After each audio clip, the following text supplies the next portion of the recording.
Have you ever noticed how easy it is to lose your peace just to keep someone close? Sometimes we try so hard to be enough, to please, to avoid being left behind, that we forget something essential. No one is worth your peace. If you've been feeling tired of trying, if you give more than you receive, if you're stuck holding on to something that drains you, stay with me until the end.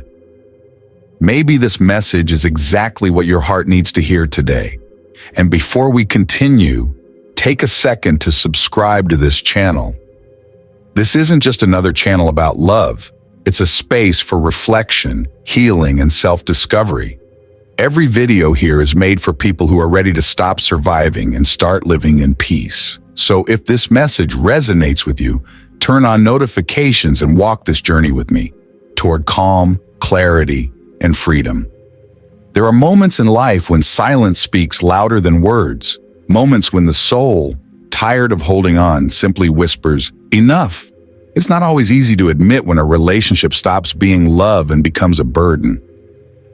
But there are signs, that deep exhaustion that sleep can't fix, that emptiness even when they're near, that quiet ache that never goes away. That's your peace asking to be heard. We've been taught that love means fighting for it, holding on no matter what. But no one told us that real love shouldn't hurt this much. True love builds you. It doesn't make you smaller. It doesn't silence your needs, your dreams, or your joy. When being in love costs you your calm, your laughter, your sense of self, it's no longer love, it's attachment. And peace. Peace is the quiet reminder that something no longer fits. When peace leaves, it's because we're forcing what has already fallen apart. And though it hurts to admit it, there's nothing braver than letting go of what steals your peace. Love shouldn't feel like a battlefield. It shouldn't make you tiptoe around someone's moods or make you question your worth every day. The kind of love that matters is the one that feels safe, where you can breathe, rest, and just be yourself without fear of losing the other person. Choosing peace isn't giving up. It's not weakness, it's saying, I've given enough. Now it's time to give back to myself.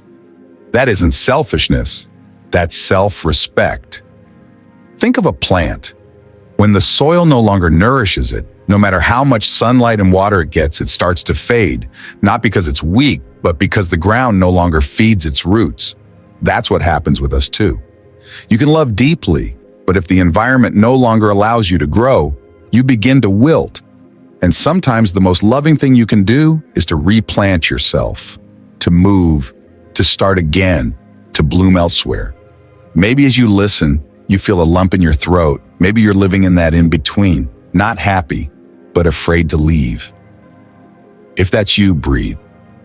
You don't have to decide everything today, but start asking yourself, how much of my peace am I giving away just to stay? The answer may hurt, but it's the beginning of your freedom.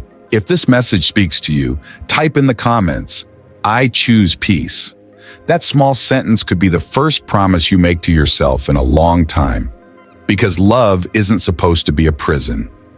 It isn't about control, sacrifice, or fear.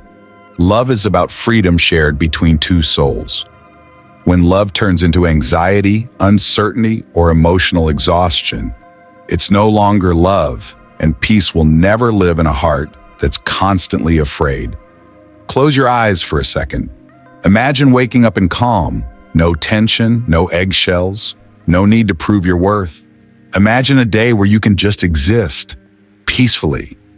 That's what true peace feels like. And once you taste that peace, you'll never settle for less again. So when love starts to feel like constant effort, remember this. Peace is worth more than any relationship. It might hurt to let go, but it also hurts to stay where your soul can't rest.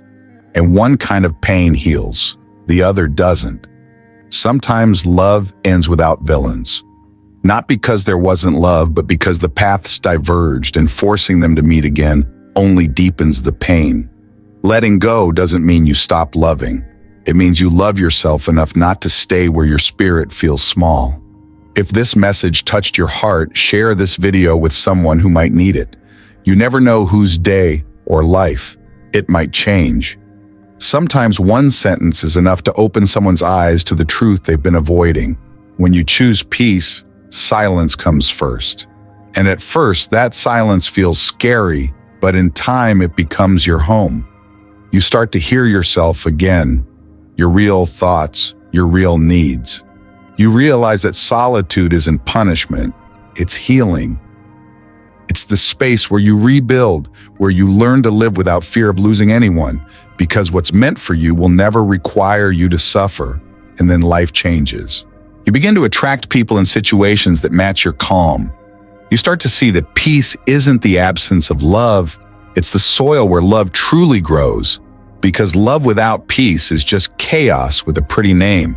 So if your heart is torn between staying or leaving, remember, peace will always be the right choice. Peace is what helps you sleep at night, what brings back your smile, what gives you strength to move forward. Peace is what keeps you alive inside. If this message made you think, drop a D in the comments. That simple gesture says, I'm choosing peace. And if you haven't yet, subscribe to the Unmasked Heart. Here, we talk about love, but above all, about self-love. Every week you'll find a new reflection, a new reminder that you deserve calm, clarity, and compassion. Because when everything fades, when the noise disappears, what remains is peace. And that peace, it's worth more than any relationship. The Unmasked Heart, where self-love meets freedom.